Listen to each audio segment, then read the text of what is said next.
Assalamualaikum warahmatullahi wabarakatuh. Teman-teman di rumah, kita sudah bersama Ustadz Yazid Abdullah Alim. Insyaallah ada beberapa pertanyaan yang dari teman-teman semua kita coba sampaikan kepada Ustadz, dan insyaallah kita akan membahas pada video kali ini. Kita ada pertanyaan, apakah kita bisa itikaf di rumah, Ustadz? Mungkin bisa langsung ke Ustadz. Ya. Dijelaskan. Baik. Alhamdulillah, salatu wassalamu ala Rasulillah wa ala alihi wa ashabihi wa ala. Itikaf merupakan ibadah yang hukumnya sunnah ya, sunnah muakkadah, dan lebih muakkadah ketika dia di bulan Ramadan.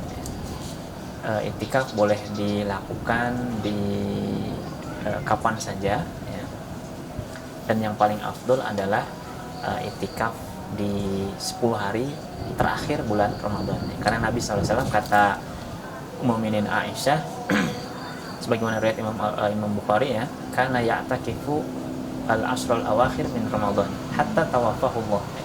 Nabi SAW biasa beritikaf 10 hari terakhir di bulan Ramadan sampai Allah wafatkan beliau.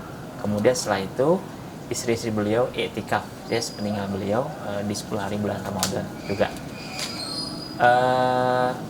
Dan i'tikaf di antara dalil disyariatkan i'tikaf adalah Allah mengatakan dalam surat Al-Baqarah ya, wa ahidna ila Ibrahim wa Ismaila an tahira baitiya lit-taifina wal aqifina war ruk'is sujud ya. Nabi Ibrahim dan Nabi Ismail diperintahkan untuk mensucikan masjid untuk orang-orang yang tawaf, Masjidil Haram, orang tawaf, kemudian orang-orang yang i'tikaf ya. Dan i'tikaf ini dijelaskan para ulama memiliki beberapa rukun ya, diantaranya adalah dia orang yang beriktikaf hendaknya dia berdiam diri di dalam masjid ya. Pertama mungkin niat, kemudian berdiam diri di dalam masjid, kemudian ada orang yang iktikaf, ada tempat iktikaf yaitu masjid ya. Meskipun para ulama berbeda pendapat berapa lama dia berdiam diri di dalam masjid ya. Sebagian mengatakan berapa saat pun dia di dalam masjid, 1 jam, 2 jam, atau setengah jam ya, atau duduk dengan niat iktikaf, maka itu sudah masuk ke dalam iktikaf ya. Dan juga tidak harus duduk, tapi boleh jalan di masjid ya, jalan-jalan di masjid atau tiduran dan sebagainya juga boleh ya. Sebagian lain mengatakan diantaranya adalah madhab Imam Abu Hanifah dan Imam Ahmad atau Imam Malik, saya lupa ya, berpendapat bahwa iktikaf itu harus 1 hari 1 malam ya. Nah, dalam perselisihan ini Imam Syafi'i diriwayatkan berpendapat, beliau mengatakan lebih dianjurkan untuk iktikaf 1 hari 1 malam, keluar dari perselisihan para ulama. Jadi biar tidak berselisih dengan para ulama yang lain, maka mengikuti pendapat yang mengatakan iktikaf minimal itu 1 hari 1 malam. Nah, dalam hal ini berdasarkan penjelasan para ulama, maka iktikaf secara istilah iktikaf yang masyru' ya, itu memang rukunnya adalah kita iktikaf di dalam masjid ya, tidak di rumah. Maka secara penjelasan itu, kita kalau di rumah kita tidak iktikaf ya, tidak iktikaf sesuai dengan iktikaf yang ideal memang yang disyariatkan. Tetapi di dalam rumah bukan berarti di 10 hari terakhir kita tidak bisa memaksimalkan untuk beribadah ya. Kita bisa mengambil tempat tertentu di bagian rumah kita untuk kita beribadah di situ, sholat, tilawah ya, kemudian dzikir dan sebagainya. Dan sekarang saya yakin semua punya tempat khusus dalam rumah ya untuk sholat ya, atau juga ya tempat itu selalu dibersihkan untuk sholat. Nah, kita bisa memperbanyak ibadah di situ sebagaimana kalau kita iktikaf di masjid ya. Kita bisa memperbanyak sholat, kemudian menghatamkan Quran ya, juga banyak zikir, banyak berdoa ya. Apalagi di 10 hari terakhir kita mendapatkan 2 kali Jumat ya, 2 kali Jumat, di mana di hari Jumat di waktu asar menurut pendapat yang paling kuat itu adalah waktu yang mustajab ya, waktu yang dikabulkannya doa. Ya. Dan satu hal lagi yang perlu kita pahami adalah bahwa ketika kita sudah niat i'tikaf tapi kemudian terhalang oleh kondisi seperti ini, ada yang mungkin i'tikafnya di masjid dekat rumah atau masjid yang jauh, atau bahkan banyak yang sudah berniat i'tikaf di Masjidil Haram, ya sudah daftar menjadi jamaah umroh 10 hari terakhir, ya.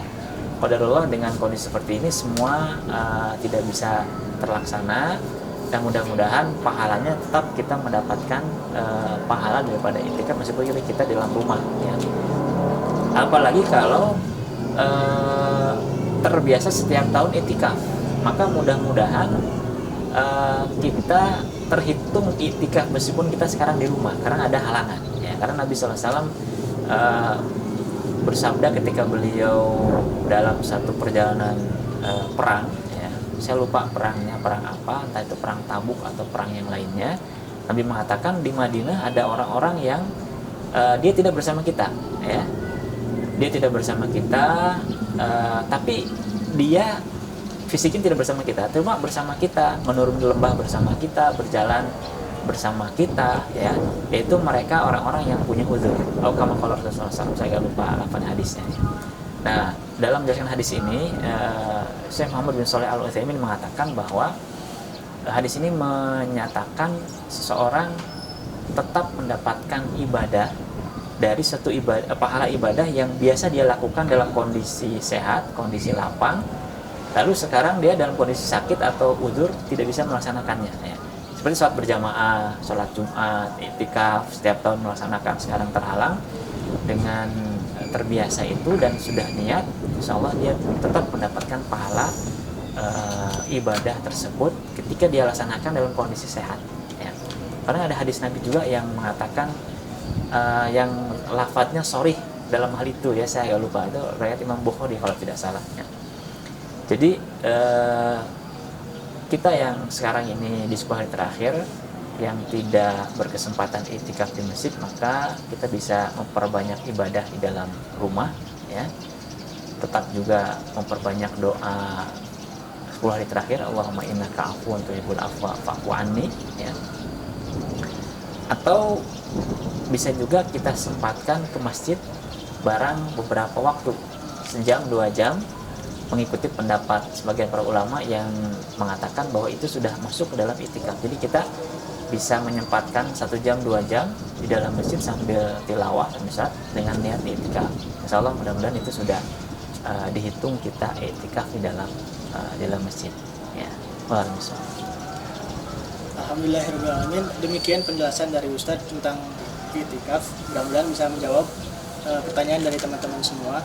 Dan untuk teman-teman semua yang punya beberapa pertanyaan yang ingin disampaikan ke Ustadz, bisa menggunakan mention ke Fan Ta'lim. Kita ada sarana untuk bertanya langsung kepada Ustadz, yaitu Fan Q&A. Silahkan dimanfaatkan. Barakallahu fikum. Assalamualaikum warahmatullahi wabarakatuh. Waalaikumsalam.